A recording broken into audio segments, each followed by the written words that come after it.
ఏమైందన్నా? బండ్లో పెట్రోల్ అయిపోయినట్టుందిరా. మరి ఏం చేద్దామన్నా ఇప్పుడు? నువ్వు ఇలానే కూర్చో. ఇక్కడ నుంచి పెట్రోల్ బంక్ చాలా దూరం ఉన్నట్టుంది సోఫీ. మరి ఎలా అన్నా? ఎక్కడున్నావురా? పని దగ్గర ఉన్నా మామా. ఇక్కడ పెట్రోల్ అయిపోయిందిరా, లొకేషన్ పంపుతా, వస్తావా? పంపించరా, వస్తాను. తీసుకోరా పెట్రోల్.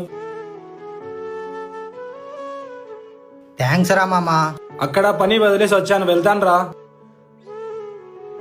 అన్నా అక్కడ ఎవరు ఫోన్ చేసిన 10 నిమిషాలకే వచ్చారు. వాడు నా చిన్నప్పటి స్నేహితుడు సోఫీ. మరి నీ దగ్గర ఎప్పుడు చూడలేదు కదన్నా. సోఫీ, వాడు ఎలాంటోడంటే నేను సంతోషంలో ఉన్నప్పుడు ఫోన్ చేస్తే రాడు, అదే నేను కష్టంలో ఉన్నప్పుడు ఫోన్ చేస్తే 5 నిమిషాల్లో నా ముందరుంటాడు. ఫ్రెండ్షిప్ అంటే మీలాగా ఉండాలన్నా.